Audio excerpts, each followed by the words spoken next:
참 예수님,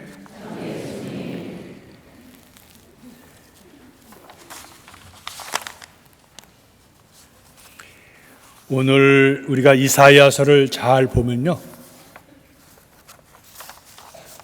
62장은 이사야서, 저희들이 독서를 읽은 이사야서는 제3예언 이사야다, 이렇게 제1, 제2, 제3 중에 제일 마지막으로 있는 그런 제3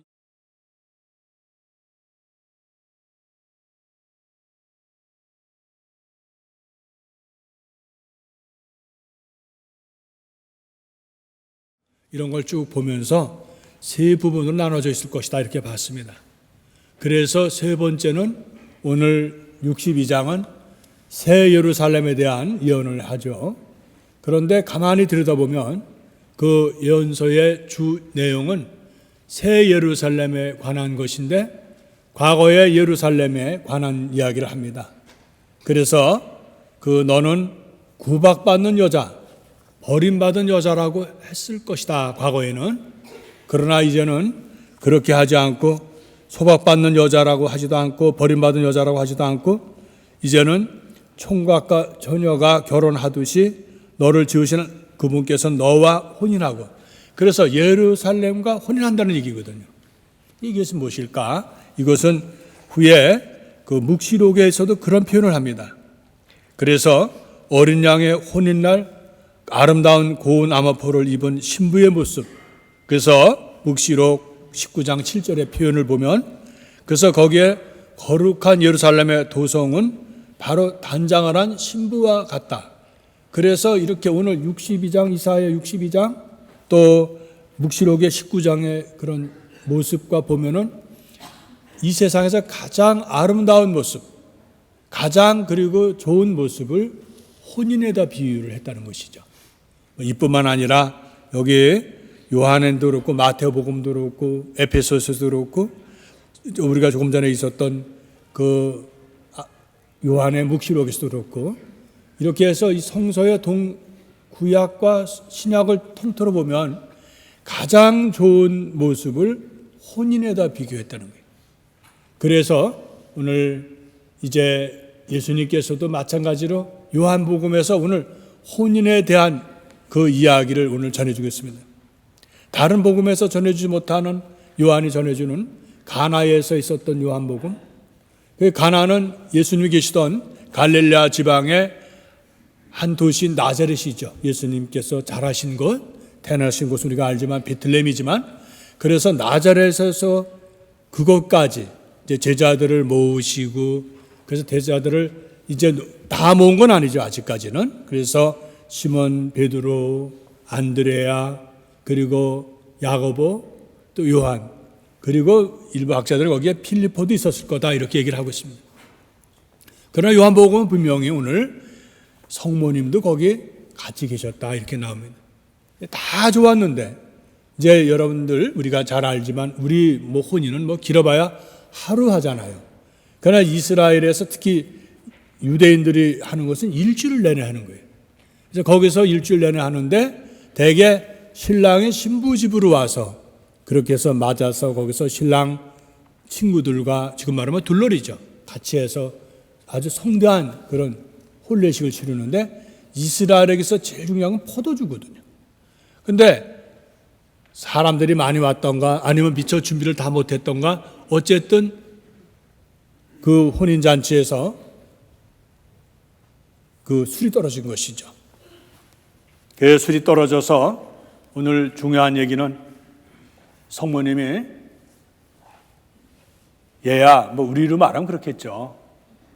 이게 술이 좀 떨어졌다는데, 그러니까 그 히라보, 아마 예수님께서는 아람어를 쓰셨으니까 아람어의 말은 이렇게 뭉툭이 말이에요. 이렇게 우리가 지금 말하듯이 수사가 붙고 이렇게 아주 그런 것이 아니고, 그래서 여기 원문으로 따지면 여인이시여 당신과 나 사이에 이것이 무슨 의미가 있는가 이런 뜻입니다. 그래서 우리 그 번역에는 아주 잘 매끄럽게 여인이시여 이 일이 왜 당신과 나 사이에 무슨 상관이 있다고 그러시느냐. 우리가 잘 알지만 어머니들은 간섭을 많이 하시잖아요. 우리 자랄 때 보면 어머니들은 뭐가 딱 떠올라요. 어머니 그러면은 잔소리가 많이 떠오르잖아요. 하셨지 않아도 되는데 하시는 얘기도, 커서도 차 조심해라, 또 밥도 좀 천천히 먹어라, 머리도 좀 깎아라 하고, 어머니들은 하여튼 예나 적음이나 그러는데, 예수님도 그 표현이 조금 그래요. 어머니 또 뭐라고, 뭐 또 어머니 뭐 이런 뜻이에요. 그러니까 성모님께서 뭐라 그럽니까? 바로 우리 가톨릭 교회에서 가장 사랑하는 또 존중하는 성경 구절이죠. 그분께서 하라는 대로 하라, 이렇게 합니다. 시키는 대로 하라는 것이죠. 여기에서 우리가 초대 우리 교회의 성모님에 대한 신앙이 나타납니다.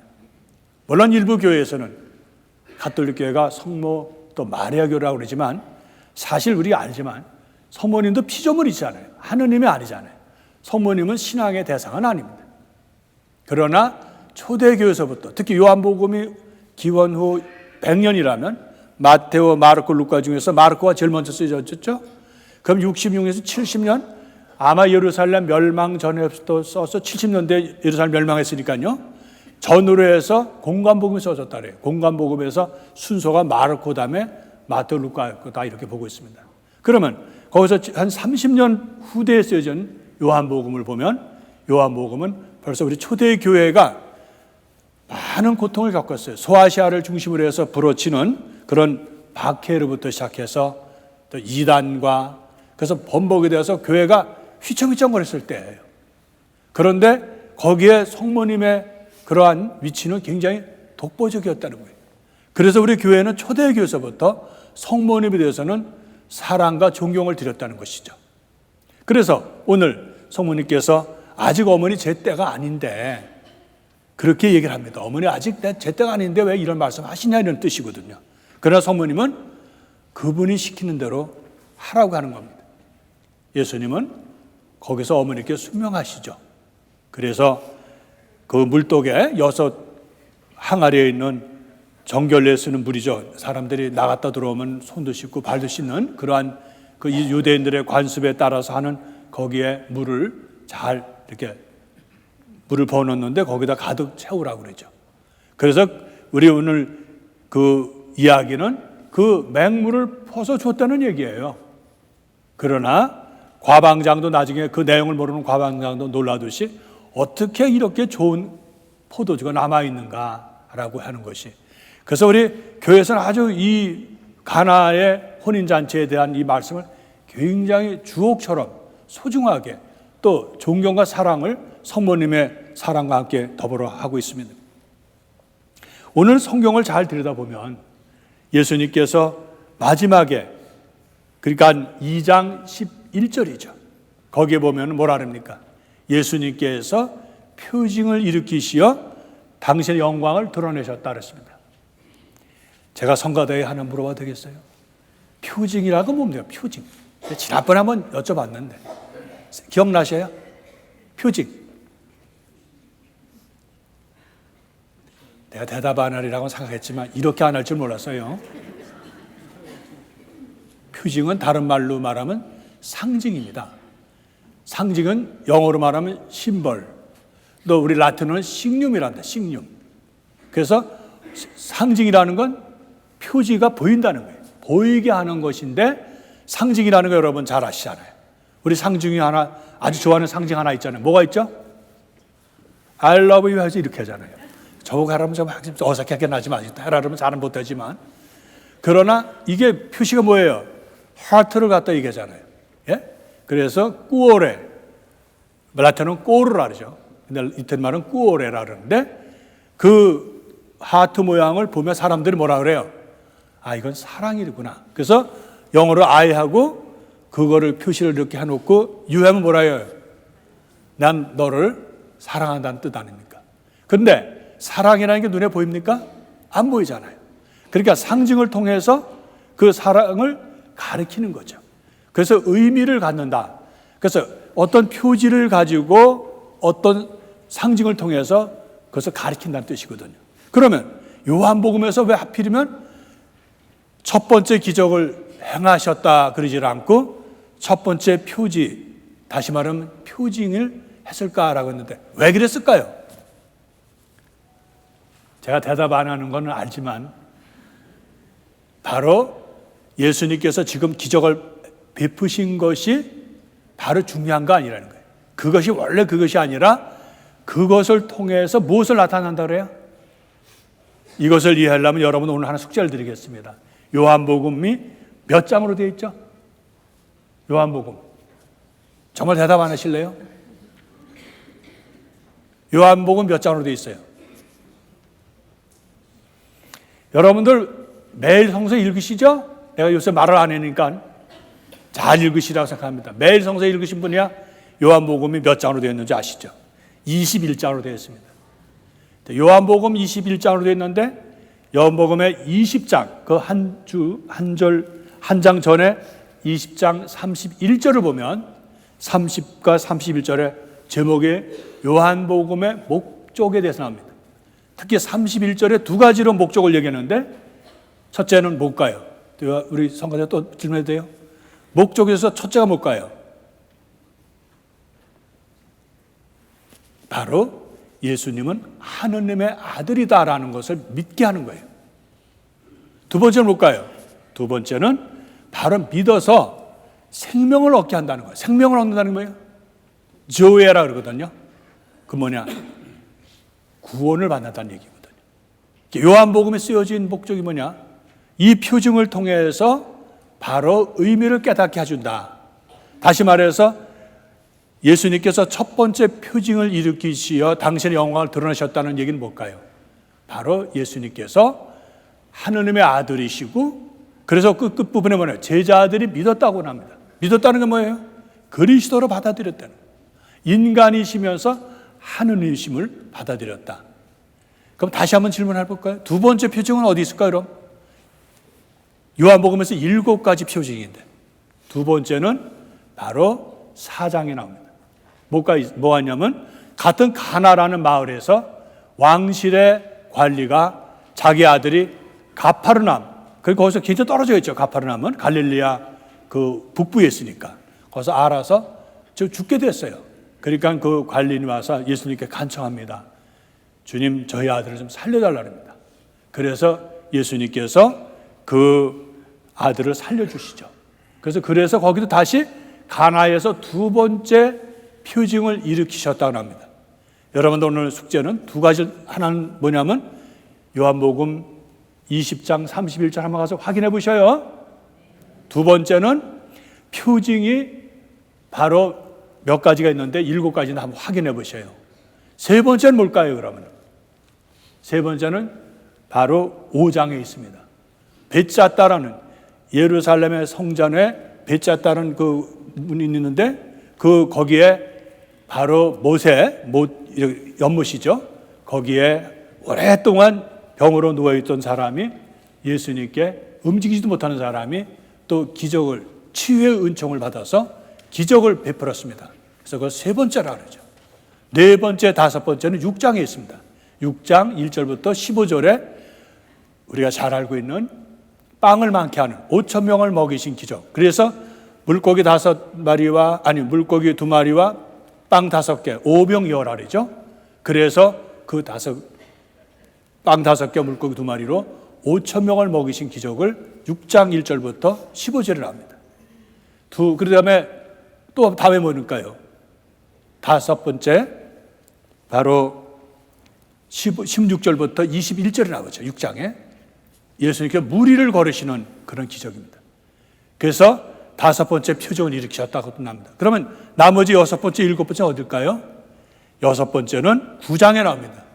예수님께서 눈을 못 보는 소경을 고쳐주신 대목. 마지막으로 일곱 번째는 어디냐면은 11장에 바로 나자로, 죽음으로부터 구해준 나자로를 일으켜 세우시는 대목입니다. 그래서 가나 또 왕실의 관리 아들을 살려주시는 거, 벳zat다 못가에서 병자를 고쳐주시는 거, 또 빵을 많게 하시는 거, 그 다음에 무리를 걸으시는 거, 그리고 소경을 고쳐주시고 마지막으로 나자로를 죽음으로부터 구해주시는 것에서 요한복음은 이렇게 7가지를 말해서 원문으로는 그것을 세메이온이라고 합니다. 표징을.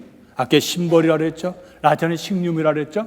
그런데 이것을 원래 원음에서 라틴을 번역했고 라틴어에서 다시 영어로 번역한 거거든요. 그래서 원어는 세메이온입니다. 세메이온은 식륨, 다시 말하면 표징인데 이것을 복수로 세메이아라 합니다. 그래서 요한복음의 아주 중요한 신학이 돼요. 세메이아. 오늘 우리가 이제 결론을 말씀드리면 너무 강의 같은 거로 해서 죄송합니다. 그러나 왜 이렇게 말씀드리냐면 이제 여러분들이 매일 성서를 읽어라 이렇게 얘기하거든요. 성경을 읽게 되시면 여러분들 오늘 이 대답은 다 하십니다. 그러니까 어떤 얘기예요? 점점 안 읽으신다는 얘기예요. 여러분들 성경을 적어도 일생에 한 번은 통독을 해야 되잖아요. 그런데 제가 기가 죽는 거는 성경을 뭐 15번, 17번 통독을 했네 그러면 할 말이 없어요. 성경을 읽는 사람은 활력을 받아요. 저는 성경을 매일 읽는 사람은 항상 기쁨을 갖고 있어요. 말씀이 이렇게 중요하다는 것이죠. 오늘 결론을 말씀드리면 이제 성모님께서 우리와 이렇게 함께 하시면서 역사적으로 굉장히 성모님을 우리 교회는 존중해주고 사랑하고 성모님께 기도하고 성모님께 도움을 청하고 그래서 오늘 예수님께 청하잖아요. 성모님이 이제 이렇게 불쌍한 사람 딱한 사정을 그냥 지나치지 않으시고 근데 역사적으로 보면 우리가 성모성에 뭐라 합니까? 천주의 성모님 이제와 저희 죽을 때에 누구를 위해서 기도해달라 그래요? 끝부분이 죄인을 위해서 기도해달라 그래요. 어머니는 자식을 이뻐합니다. 사랑합니다.